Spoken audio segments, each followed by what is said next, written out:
أعوذ بالله من الشيطان الرجيم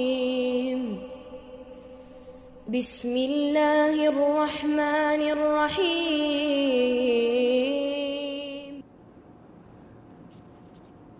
بسم الله الرحمن الرحيم السلام عليكم ورحمة الله وبركاته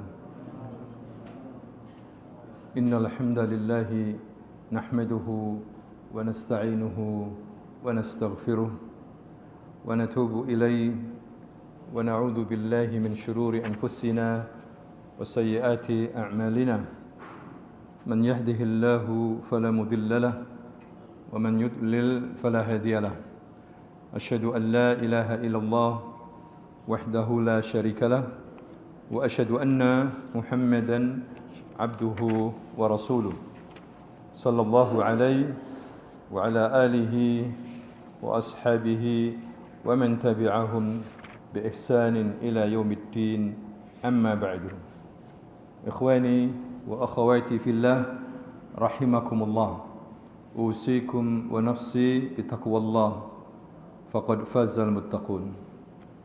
Para jemaah yang dimuliakan Allah Subhanahu wa taala, pada malam hari ini kita kembali untuk membaca kitab Tauhid, kitab yang ditulis oleh Syekh Muhammad bin Abdul Wahhab At-Tamimi yang membicarakan tentang masalah-masalah tauhid. Beliau mengambil dalil-dalil dari Al-Quran maupun dari As-Sunnah atau hadis yang sahih. Kita masih di bab pertama. Qala al-muallif, di sini muallif maksudnya penulis buku di sini Syekh Muhammad bin Abdul Wahhab berkata, menukil firman Allah Subhanahu wa taala di dalam surah Al-An'am 151 153, yang di mana surah Al-An'am pada ayat 151 153 ini merupakan wasiatullah li ibadihi, wasiat-wasiat Allah, jumlahnya 10, sangat penting sekali untuk kita jalankan kepada terutama hamba-hambanya, harus menjalankan wasiat ini. Wasiat Allah termasuk juga wasiat Rasulullah sallallahu alaihi wasallam.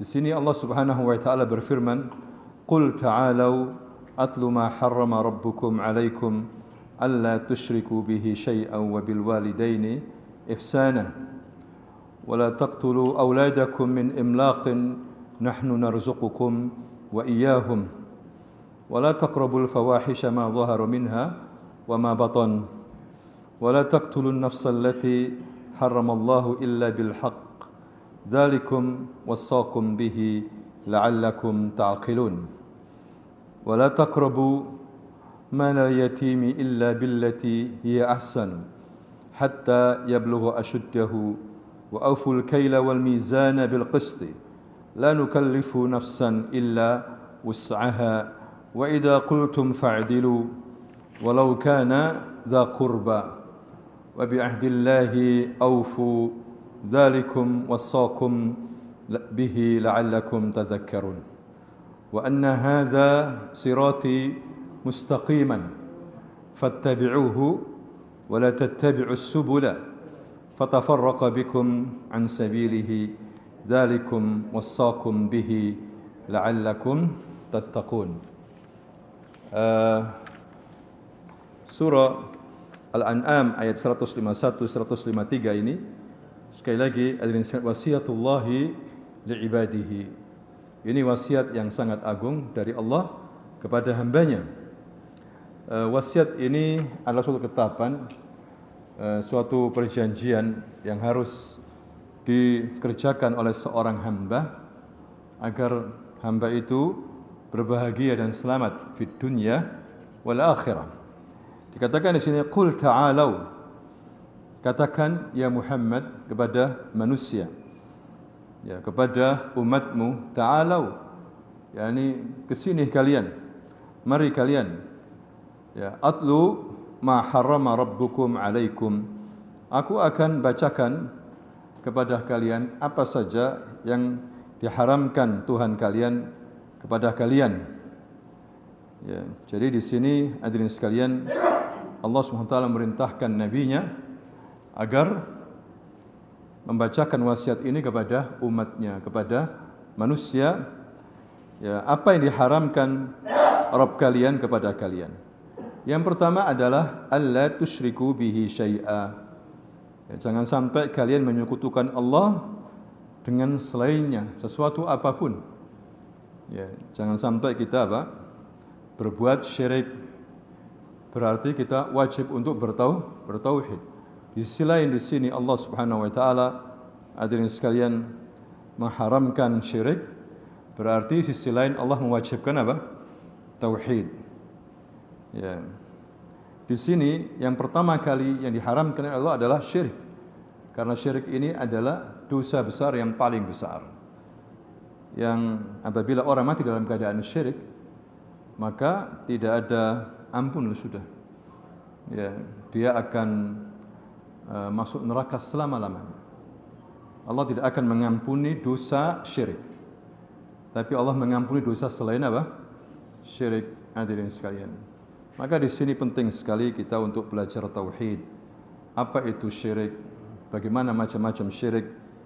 Ya, ini adalah pesan pertama dari Allah Subhanahu wa taala. Kemudian wabil walidaini ihsana, dan kepada kedua orang tua hendaklah kalian berbuat baik. Ini kewajiban bagi setiap anak untuk berbakti, berbuat baik kepada kedua orang tua. Di sini hadirin sekalian Allah taruh nomor 2. Ya, setelah kita disuruh bertauhid dan meninggalkan syirik, langsung Allah perintahkan agar manusia untuk berbakti kepada kedua orang tua, terutama ketika keduanya di saat usia mereka sudah lanjut. Ini butuh perhatian dari seorang anak. Disuruh berbuat ihsan, maksudnya perhatian tentang kesehatannya, bajunya, makanannya, ya, kebutuhannya, kemudian cara berbicaranya, ya, tidak boleh keras, tidak boleh mengatakan cih, uf. Ya, fala taqul lahuma uffi wala tanharhuma. Jangan kamu katakan di hadapan keduanya uf, ya, dan jangan kamu bentak keduanya. Karena ini termasuk pelanggaran besar dan uququl walidain. Tidak ada dosa yang dipercepat oleh Allah di dunia ini. Hukumannya maksudnya adalah al-baghy wa uquq, yaitu berbuat zalim dan berbuat durhaka kepada kedua orang tua. Itu dipercepat oleh Allah hukumannya, hadirin sekalian. Begitu pentingnya di sini berbakti kepada kedua orang tua. Kemudian mendoakan, ya, atau berbuat baik kepada keduanya di saat keduanya sudah meninggal dunia, dengan kita bersedekah untuknya, haji untuknya, atau umrah, ya, atau mendatangi teman-teman orang tua kita dulu, kita muamalah dengan mereka secara baik. Ini termasuk berbakti kepada kedua orang tua di saat mereka sudah meninggal dunia. Wala taqtulu auladakum min imlaq. Yang ketiga, jangan kalian membunuh anak-anak kalian min imlaq. Imlaq yakni faqr, karena miskin. Dulu orang-orang jahiliyah, hadirin sekalian, karena himpitan kehidupan, karena kefakiran, akhirnya mereka membunuh anak-anak mereka, terutama anak perempuan. Karena dianggap anak perempuan ini aib. Ya, bagi orang-orang Arab jahiliyah, anak-anak perempuan ini dianggap aib. Sehingga mereka bunuh atau dikubur hidup-hidup. Wal mau'udatu su'ilat bi ayyi danbin qutilat. Ya, itu bayi-bayi nanti akan ditanya oleh Allah, dosa apa kamu dibunuh oleh orang tuamu? Ya, dan itu terjadi zaman sekarang ini, hadirin sekalian, sering bayi-bayi ditelantarkan, dibuang. Ini tentunya tanggung jawab besar dari Allah Subhanahu wa taala. Wala taqtulu auladakum min imlaq. Jangan kamu bunuh anak-anakmu karena takut miskin. Nahnu narzuqukum. Kami yang akan memberikan kalian rezeki. Wa iyyahum, dan juga mereka. Sudah ditanggung oleh Allah Subhanahu wa taala rezekinya. Ya, udah ditanggung oleh Allah rezekinya. Jadi seorang ayah atau ibu tidak usah banyak berpikir. Ya, tugas mereka mendidik, mengarahkan, membina, menjaga. Ya, nanti rezeki Allah yang memberikan kepada anak-anak kita, hadirin sekalian. Serahkan kepada Allah Subhanahu wa taala. Dengan ketakwaan orang tua kepada Allah Subhanahu wa taala, maka anak-anak mereka akan dijaga oleh Allah Subhanahu wa taala. Sebagaimana Rasulullah sallallahu alaihi wasallam bersabda, "Ihfazillaha yahfadka. Ihfazillaha tajidhu tujahak." Jagalah Allah, maka Allah akan menjaga kamu. Artinya kalau kita menjaga Allah, betul-betul menjalankan perintah Allah, menjauhi larangannya, maka Allah menjaga kita, menjaga anak-anak kita, menjaga harta kita, menjaga bisnis kita, hadirin sekalian. Tapi kalau kita tidak menjaga Allah, maka Allah tidak menjaga kita. Misalnya Allah Subhanahu wa taala, Rasulullah SAW bersabda, "Man salat as-subuh fi jama'atin fa huwa fi hifdzillah atau fi zimmatillah." Barang siapa yang salat subuh berjamaah di masjid, maka dia dalam penjagaan Allah. Dia dijaga oleh Allah Subhanahu wa taala. Dijaga badannya, dijaga anak-anaknya, hadirin sekalian. Nah, ini pentingnya kesolehan orang tua. Kalau orang tua soleh, insyaallah, walaupun orang tuanya sudah mati, anak-anaknya akan dijaga oleh Allah Subhanahu wa taala. Jadi tidak usah takut akan adanya anak. Allah yang memberikan rezeki. Kemudian berikutnya, wala taqrabul fawahisha ma dhahara minha wa ma batan. Ya, jangan kamu dekati fawahish, khabis, hal-hal yang buruk, hal-hal yang diharamkan, dosa, baik itu yang zahir maupun yang batin. Ya, zina, khamr, mencuri, ya, kezaliman, membunuh dan sebagainya. Ini adalah fawahish, baik itu zahir maupun batin. Jangan dekati itu semuanya. Ya, karena itu adalah sesuatu yang diharamkan oleh Allah Subhanahu wa taala, hadirin sekalian.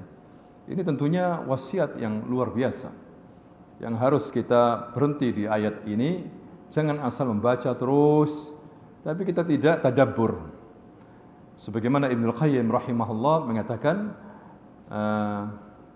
man qara'a ayah wahidah fil Qur'an bil fahm wa tadabbur wa ta'aqqul khairun min khatmah. Barang siapa yang membaca satu ayat saja di dalam Al-Qur'an dengan tadabbur dan faham, dia menggunakan akalnya, terus satu ayat dia pikirkan, dia pahami tafsirnya, ini lebih baik daripada Anda menghabiskan Quran, menghatamkan Quran, tapi tanpa tadabbur, tanpa faham. Yang penting khalas hatam. Berapa hatam? Saya sudah 20 kali hatam, 30 kali hatam, tapi enggak ngerti. Ya, hal-hal yang diharamkan justru dia lakukan. Ini sangat disayangkan, hadirin sekalian. Maka dikatakan di sini, wala taqrabul fawahisha ma dhahara minha wa ma batan. Jadi dikatakan fawahish, khabis, karena yang paling buruk, aib terlihat di masyarakat berupa maksiat, hal-hal yang diharamkan zahiran wa batinan. Jangan dekati. Kalau kita mengikuti ini, maka kita, hadirin sekalian, dapat keberkahan dalam hidup ini, dapat rezeki dari Allah Subhanahu wa taala.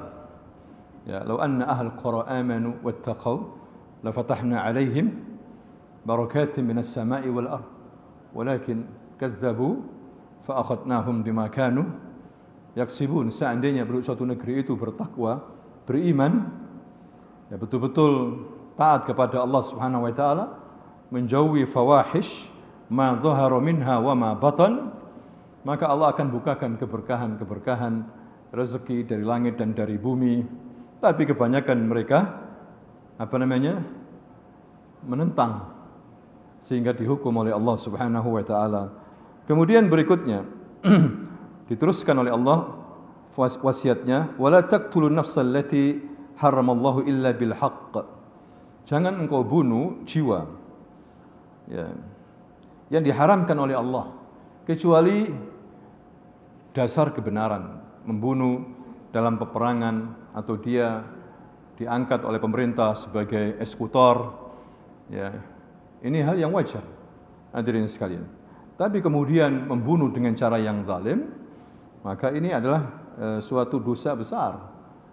Ya, apalagi yang dibunuh seorang muslim. Barang saya membunuh seorang muslim dengan sengaja, ya, man qatala mu'minan muta'ammidan faka'annama qatala an-nasa jami'an. Barang siapa yang membunuh orang mukmin, satu orang, seperti dia membunuh seluruh manusia. Ya. Seorang masih mendapatkan ampunan dari Allah selama dia tidak pernah menumpahkan darah saudaranya. Hadirin sekalian. Ya, ini adalah dosa besar, pembunuhan. Ya, terkadang kita sering mendengar hadirin sekalian karena emosi, ya kan? Karena kebodohan, karena dendam, karena hasad sampai tega membunuh saudaranya. Ya, membunuh keluarganya. Luar biasa sekali zaman seperti ini. Saat orang jauh dari ilmu agama, maka dia berbuat sesuai dengan hawa nafsunya. Ya, sesuai dengan perintah setan. Habis itu menyesal. Habis itu menyesal. Maka diingatkan di sini, wala taqtulun nafsal lati haramallahu illa bil haqq. Dzalikum wasaqum bihi la'allakum ta'qilun. Ya, demikian itu diperintahkan oleh Tuhanmu kepadamu supaya kamu memahaminya. Demikian itu yang diwasiatkan oleh Tuhanmu kepadamu agar kamu memahaminya. Pertama di sini Allah mengatakan la'allakum ta'qilun. Nanti yang kedua Allah Subhanahu wa taala mengatakan la'allakum tadhakkarun. Dan yang ketiga la'allakum tattaqun. Pertama memang disuruh berfikir. Kemudian disuruh memahami. Kemudian disuruh bertakwa. Ya, ketiga baru bisa bertakwa. Hadirin sekalian. Ini adalah makna-makna yang luar biasa kalau kita pahami di sini. Ya. Kemudian diteruskan di sini oleh Allah Subhanahu wa taala, ya, la'allakum ta'qilun, dan kita disuruh berakal, berfikir. Ada orang mengatakan jangan banyak berfikir. Bisa enggak orang enggak bisa berfikir? Justru dalam Al-Quran disuruh apa? Berfikir. Ya. Afala tatafakkarun? Afala tadhakkarun? Ya. Disuruh berfikir kita ini. Ya, tidak bisa tidak berfikir. Ya, masalahnya adalah kita disuruh berfikir yang positif, jangan yang negatif. Disuruh husnudzon kepada Allah Subhanahu wa taala, berbaik sangka. Ya, banyaknya masalah-masalah yang dihadapi oleh manusia hari ini, hadirin sekalian, karena apa? Tidak husnudzon, tidak berbaik sangka kepada Allah Subhanahu wa taala. Coba kalau dia berbaik sangka, itulah keputusan Allah kepada kita. Karena Allah mengatakan ana 'inda dhanni 'abdi bih. Aku berada pada prasangka hambaku, ya, kepadaku. Artinya kita punya prasangka baik, Allah ngasih rezeki sama saya, sama kita, tidak mungkin dibiarkan kita miskin. Itulah keputusan Allah kepada kita, bahwa Anda tidak miskin, Anda dikasih rezeki. Ya. Tapi kalau kita pesimis, tidak mungkin, kini susah, saya mungkin tidak ada rezeki lagi, miskin kita orang, tidak ada kesempatan lagi. Yang kaya semakin kaya, yang miskin miskin. Ini adalah putus asa. Hendaklah kita ini husnudzan, ya, berbaik sangka kepada Allah, maka itulah keputusan Allah. Sesuai dengan baik sangka, kalau kita buruk sangka, itulah keputusan Allah terhadap kita. Buruk sangka kita ini, hadirin sekalian. Sehingga ketika orang itu berbaik sangka kepada Allah, dia tidak pernah stres, tidak pernah depresi. Ya, dia senang karena dia berbaik sangka kepada Allah, walaupun awalnya susah. Sebagaimana yang dialami oleh Ibunda Hajar.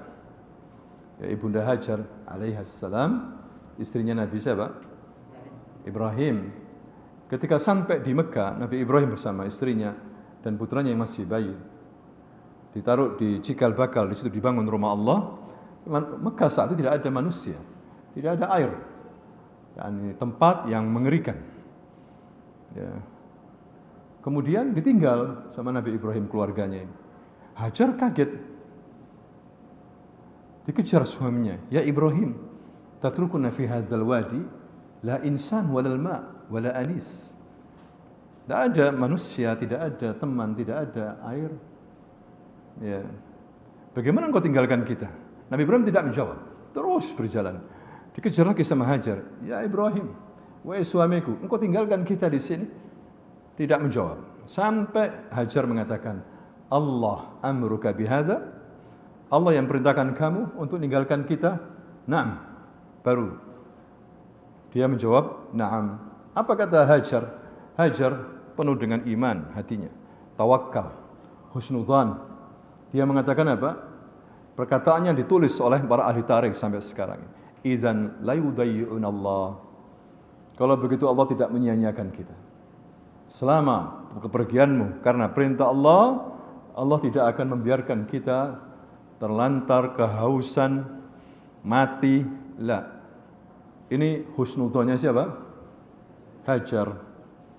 Dan ternyata benar, di saat sudah parah, ya,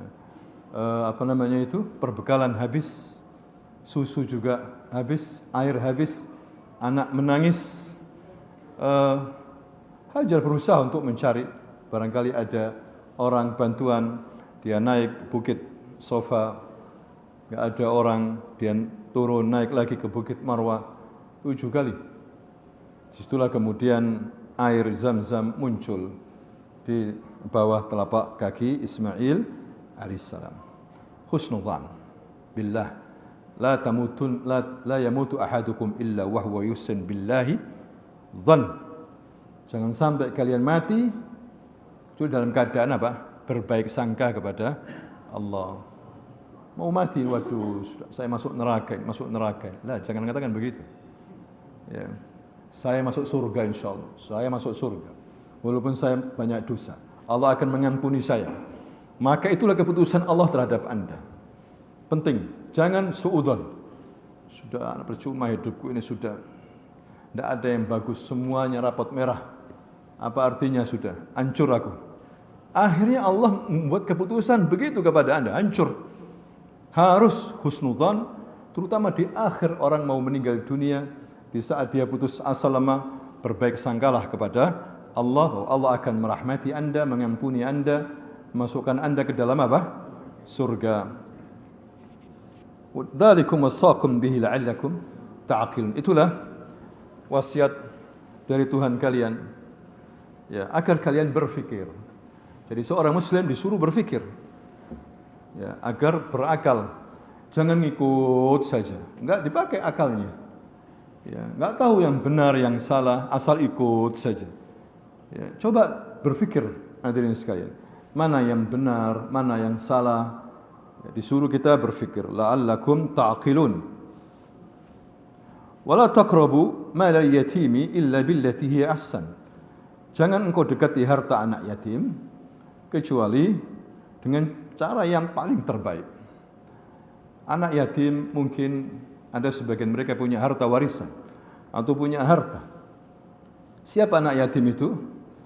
Anak yatim itu adalah walad saghir laisa lahul ab. Anak kecil tapi tidak punya apa? Ayah. Ya. Wa huwa dunal bulugh, dan dia belum baligh. Itulah anak apa? Yatim.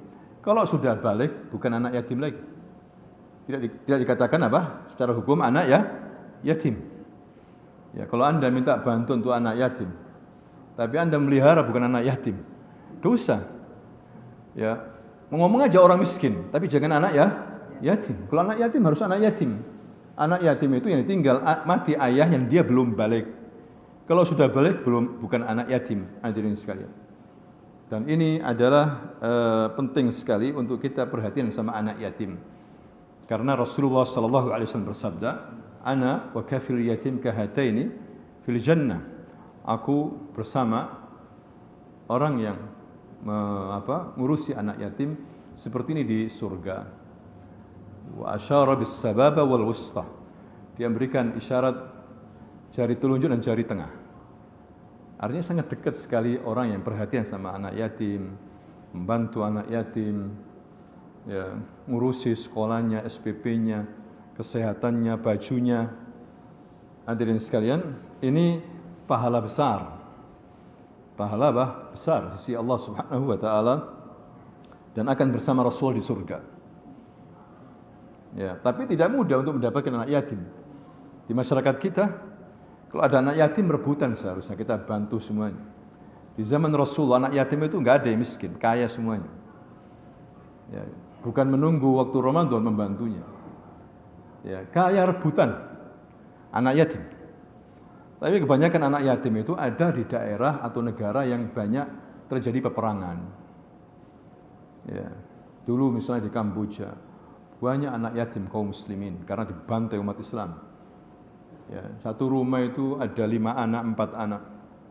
Kadang nggak pakai baju sama ibunya. Mana ayahnya? Bantai sama komunis. Pol Pot, Khmer Merah. Ya, hampir seluruh provinsi. Yatim. Makanya orang-orang Arab banyak membantu mereka per bulannya, membangun sekolah, pakaiannya, dibangunkan rumahnya, luar biasa. Daerah Kamboja, Vietnam, hadirin sekalian, banyak anak yatim. Kalau sekarang mungkin di daerah Suria, ya kan, yang terjadi peperangan. Ya, kalau di masyarakat kita ada anak yatim sudah, nggak usah banyak mikir. Drop sudah keinginan apa dia. Ya,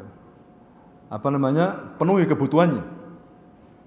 Maka kita bersama Rasul di surga, dekat sekali. Maka dikatakan di sini, wala taqrabu mal yatimi illa billati hiya ahsan. Jangan kamu mencoba-coba dekati harta anak yatim. Kadang ada anak yatim yang basicnya kaya, jadi punya harta warisan, tapi dia anak kecil. Otomatis hartanya dipegang sama orang atau saudaranya. Makin hati-hati, jangan digunakan untuk kepentingan pribadi. Ya, kecuali dia investkan untung, semua dikembalikan ke anak yatim. Hatta yablugha asyudda, sampai dia dewasa baru diserahkan. Ya, makanya hati-hati hadirin sekalian mengurusi harta anak yatim. Karena ini amanah. Ya, karena apa? Amanah. Banyak LSM di negeri Arab itu mengatakan, ini saya punya anak yatim 500 orang. Kadang satu orang 500, kadang 800. Kalau tingkat menteri seperti itu. Ya, punya anak yatim di Afrika, punya anak yatim di Eropa Timur, di Kamboja. Ya, dia ngomong sama pengurus-pengurusnya ini uang khusus kasihkan anak yatim saya. Jangan dikurangi. Kalau Anda, saya kasih gaji. Apapun Anda minta, saya kasih. Keperluan Anda. Ya, tapi jangan dikurangi apa? Ini untuk anak yatim. Kalau saya ngomong belikan baju yang paling bagus. Kalau saya ngomong belikan apa? Spring bed, belikan spring bed yang paling bagus. Gitu mereka itu. Rebutan mereka. Ya, kita kasih daftar anak yatim, langsung saya. Begitu. Tapi diingatkan pengurusnya. Ya, kalian ada gaji sendiri. Jangan ngambil dari ini. Kalau dia ngambil, dia kecewa. Nah, itu tentang masalah harta anak yatim. Wa auful kaila wal mizan bil qisti. Dan penuhilah timbangan. Ya, penuhilah timbangan secara apa? Adil, hadirin sekalian. Sempurnakanlah takaran timbangan secara apa? Adil, terutama dalam berdagang, menimbang barang-barang yang ditimbang lalu ditakar. Karena apabila tidak adil, ini suatu kedoliman. Ya, perdagangan yang tidak diridhoi oleh Allah Subhanahu wa taala. Di pasar-pasar hadirin sekalian sering terjadi apa? Dusta. Kedoliman, ghish. Ghish itu apa?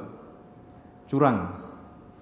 Ya, misalnya ukuran beras atau kacang atau apa, tidak sesuai. Ini dosa besar ini. Makanya di antara asbabun nuzul turunnya surah Wailul mutaffifin, al-mutaffifin. Ya, alladzina idza qalu an-nasi yastawfun wa idza kaluhum aw wazanuhum yukhsirun. Katanya Ibnu Abbas, dulu sebelum datangnya Rasulullah ke Madinah, orang Madinah suka mengurangi timbangan. Kalau untuk kepentingannya dikurangi. Kalau dia beli sama orang lain minta ditambah. Tambah. Sudah harganya minta tambah terus. Masyarakat kita kan gitu, tambah lagi. Tidak boleh seperti ini. Kalau sudah Pak, harganya seperti itu.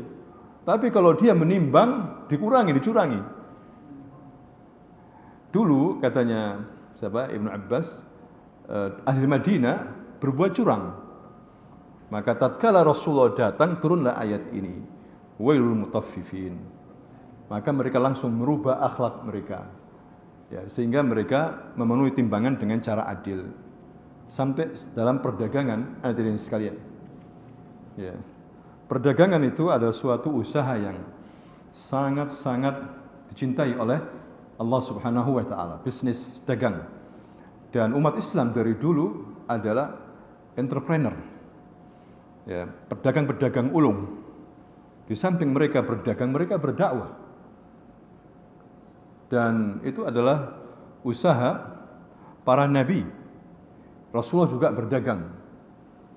Ya. Kemudian masalahnya adalah Rasulullah pernah mengatakan di pasar di Madinah, ya ma'syarat tujjar, wahai para pedagang, hati-hati kalian, innallaha yab'atsu inna tujjara yub'atsuna yaumal qiyamah kal fujjar. Sesungguhnya para bisnismen itu, para pedagang itu akan dibangkitkan oleh Allah Subhanahu wa taala pada hari kiamat seperti fujar. Tahu fujar? Fujar ini orang-orang berbuat dosa besar. Hati-hati ini yang berdagang. Ada yang berdagang di sini? Berdagang semuanya. Ya. Allah akan membangkitkan para pedagang pada hari kiamat seperti apa? Fujar, orang-orang yang ahli neraka, yang siap disiksa. Illa kecuali manittaqa wa barra wa sadaq. Kecuali 3 dia harus lakukan. Dia bertakwa, dia harus berbuat baik dan jujur. Harus ada 3 ini. Ya, kalau tidak maka dibangkitkan pada hari kiamat sebagai apa? Fujar, fajir. Orang fajir mendekati orang kafir. Ya, orang-orang yang melakukan pelanggaran berat. Illa manittaqa wa barra wa madza? Wa sadaq. Kecuali yang bertakwa dan berbuat apa? Baik dan jujur. Bertakwa, walaupun dia orang kaya, bisnismen, takwa, masya Allah, khoyir, sama orang baik, harus begitu, para pedagang itu, dan jujur, hadirin sekalian. La nukallifu nafsan illa wus'aha. Kami tidak membebankan setiap jiwa kecuali apa yang dia mampu untuk dia kerjakan. Ya, melainkan sekedar kesanggupannya. Kemudian berikutnya, wa idza qultum fa'dilu. Lihat wasiat Allah banyak ini. Dalam surah apa ini? Al-An'am ayat 151, 153. Wa idza qultum fa'dilu walau kana dha qurba. Jika kamu berkata, adillah. Ya, berlaku adil walaupun kepada kerabatmu. Katakan yang benar itu benar, yang salah, walaupun itu adalah dari sukumu, dari keluargamu. Ya, harus adil. Inilah Islam, hadirin sekalian. Ya, dengan akhlak seperti ini, kalau kita menjalankan ini, maka banyak orang masuk Islam. Ya. Wa bi ahdillahi aufu. Dan penuhilah janji Allah Subhanahu wa ta'ala. Kita punya janji banyak sama Allah. Ya, terutama mentauhidkan Allah. Salat. Ya, al-ahdu alladhi bainana wa bainahum as-salah. Perjanjian antara kami dengan mereka salat. Faman tarakah faqad kafar. Barang siapa meninggalkan maka dia kufur. Ya, perjanjian kita kepada Allah mulai kita masih di perut ibu 4 bulan itu tiup roh. Allah mengambil janji kita. Qala alastu bi rabbikum? Bukankah aku Tuhan kalian? Qala bala syahidna. Ya Rabb, ya kami saksi. Kami bersaksi bahwa kamu adalah Tuhan kita. Itu sudah diambil janji oleh Allah SWT. Maka penuhi janji Allah ini. Jangan sampai kufur, jangan sampai murtad, jangan sampai menyembah setan, menyembah binatang, menyembah nabi, malaikat, orang yang sudah mati. Sembah Allah Subhanahu wa ta'ala. Ya, wa bi ahdillahi aufu, dzalikum wasaqum bihi la'allakum tadhakkarun. Yang demikian itulah Tuhanmu berwasiat atau memerintahkan kepada kamu agar kamu memahami, berfikir, ya, agar kamu ingat, tazakkarun, selalu ingat. Wa anna hadza sirati mustaqiman fattabi'uhu. Dan yang terakhir, hadirin sekalian, dan inilah jalanku yang lurus. Jalannya Allah lurus. Jalannya Allah cuma satu. Ya. Jalannya yang dibawa oleh Rasul cuma satu. Jangan ikuti jalan-jalan yang lainnya. Ya, karena jalan-jalan itu adalah jalannya syaitan. Jangan ikuti bid'ah, khurafat, syirik. Ya, jangan ikuti itu. Fattabi'uhu, ikutilah jalan Allah. Wala tattabi'us subula. Jangan kamu ikuti jalan-jalan. Jadi siratullahi wahid. Jalan Allah itu satu. Jalan menuju Allah itu satu. Hadirin sekalian. Jangan ikuti jalan-jalan yang lain. Jangan ikuti terpancing dengan golongan-golongan. Kullu hisbin bima ladaihim farihun. Akhirnya setiap golongan bangga dengan golongannya masing-masing. Kembali kepada Islam, Quran was sunnah dengan pemahamannya para sahabat. Itu saja. Unda, saya kelompok ini, sama saya bagian NII saya. Ya, pecah umat Islam. Ya, suka bergolong-golongan. Hadirin sekalian. Nah, ini yang terjadi. Setiap golongan pasti fanatik dengan golongannya masing-masing. Bahkan seperti pemerintah dalam pemerintah. Ada pemerintah ini hari rayanya ini, pemerintah ini hari rayanya ini. Yang pemerintah yang mana ini? Ya, pemerintahnya yang asli justru diabaikan. Ya, seperti itu. Karena fanatik golongan. Kan dikatakan di sini wa anna hadza sirati mustaqiman, dan inilah jalanku yang lurus. Fattabi'uhu, ikutilah. Ikuti. Ittabi'u wa la tabtadi'u. Kata Ibnu Mas'ud, ikuti saja apa yang dikatakan oleh Rasulullah. Diajarkan oleh Rasul, ikuti. Jangan kalian membuat hal-hal yang baru dalam masalah agama. Karena agama ini sudah sempurna. Orang yang membuat hal-hal yang baru dalam masalah agama yang tidak ada dasarnya dari Nabi, dia secara sengaja menuduh Nabi itu berkhianat. Ya, kata siapa ini? Imam Malik. Kenapa berkhianat? Karena Rasul sudah menyampaikan semuanya. Semua sudah disampaikan oleh Nabi. Tidak ada yang kurang. Kemudian mereka mengatakan, tidak ada yang kurang. Kita tambah lagi supaya pahalanya besar. Ya, kita tambah lagi, kita tambah ini. Dimasukkan adat istiadat dan macam-macam ke dalam agama ini. Tidak benar seperti ini. Hadirin sekalian. Dzalikum wasaqum bihi la'allakum tattaqun. Dan inilah yang diperintahkan Tuhanmu kepada kamu agar kalian bertakwa. Terakhir Allah mengatakan agar kalian bertakwa. Inilah hadirin sekalian, katanya Ibnu Mas'ud, barang siapa yang ingin melihat wasiat Allah, maka hendaklah dia baca wasiat Allah di dalam surah Al-An'am ayat 151 153. Lihatlah wasiat Allah ini. Ya. Menunjukkan jalan yang lurus harus diikuti. Kalau kita tidak mengamalkan ini, maka kita akan tersesat. Beberapa larangan-larangan yang paling besar adalah syirik. Kemudian apalagi? Durhaka kepada kedua orang tua. Kemudian membunuh anak-anak karena takut miskin. Ya, atau punya anak perempuan aib. Ya, karena dianggap anak perempuan tidak bisa berperang, ya seperti itu. Nah, itulah hadirin sekalian tentang wasiat Allah. Nah, sekarang muallif rahimahullah, Syekh Muhammad bin Abdul Wahhab menukil tentang hadis Nabi sallallahu alaihi wasallam. Dikatakan di sini dalam Sahih Bukhari Muslim dari Mu'adz bin Jabal radhiyallahu anhu, qala kuntu radifan nabi ala himar faqala li ya Mu'adz atadri ma haqqullahi ala al-ibad wa ma haqqul ibad ala Allah qultu Allahu wa rasuluhu a'lam qala haqqullah ala al-ibad an ya'buduhu wa la yushriku bihi syai'a wa haqqul ibad ala Allah an la yu'adziba man la yushrik bihi syai'a qultu ya Rasulullah afala ubashshirun nas qala la tubashshirhum fayattakilu. Jadi katanya Mu'adz bin Jabal, Mu'adz adalah seorang sahabat yang alim dan ahli Quran, ulama sahabat, hadirin sekalian, orang yang dekat dengan Rasulullah sallallahu alaihi wasallam. Dia mengatakan, aku pernah dibonceng oleh Nabi di atas keledai. Ini menunjukkan tawaduknya Nabi. Ya, keledai dibuat apa? Goncengan. Dan itu sering Rasulullah menggonceng para sahabat, tidak hanya Mu'adz saja.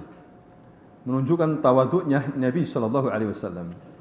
Ya, dan tidaklah najis kecuali kotorannya. Seperti kucing. Kucing adalah binatang sekitar kita, tidak najis. Tapi kotorannya apa? Dianggap najis. Begitu juga himar. Ya, himar binatang kuat walaupun kecil kuat. Bisa dibuat goncengan 2 orang. Mengangkat barang.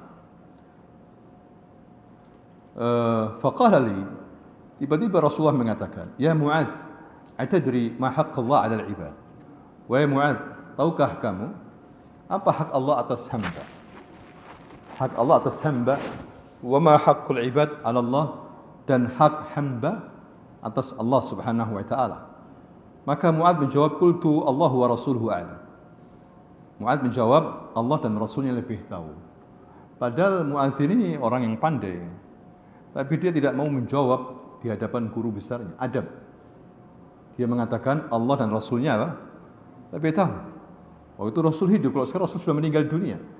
Maka kalau kita ditanya nggak tahu, Allahu a'lam. Maka itu lebih bagus. Jangan kita suka menjawab sesuatu yang tidak tahu. Ya. Kata Imam Malik, man qala la faqad aftah. Barang siapa mengatakan la, dia telah berfatwa. Ya, tidak semua pertanyaan hadirin sekalian kemudian dijawab. Ya, banyak para ulama ditanya banyak sekali pertanyaan. Ya, seperti Imam Malik ditanya 48 pertanyaan. Ya, 32 dia jawab wallahu a'lam, la a'lam. Saya tidak tahu. Sekelas Imam Malik. Ya, 32 pertanyaan dia mengatakan la a'lam. Bukan hal yang aib. Ketika orang bertanya sama saya, Ustaz apa hukumnya ini? Ustaz mengatakan, la, ana tidak tahu. Ustaz kok bahlul? Jangan ngomong begitu. Mungkin dia takut, hadirin sekalian. Dia bukan mufti. Maksudnya tanya kepada yang lain saja sudah.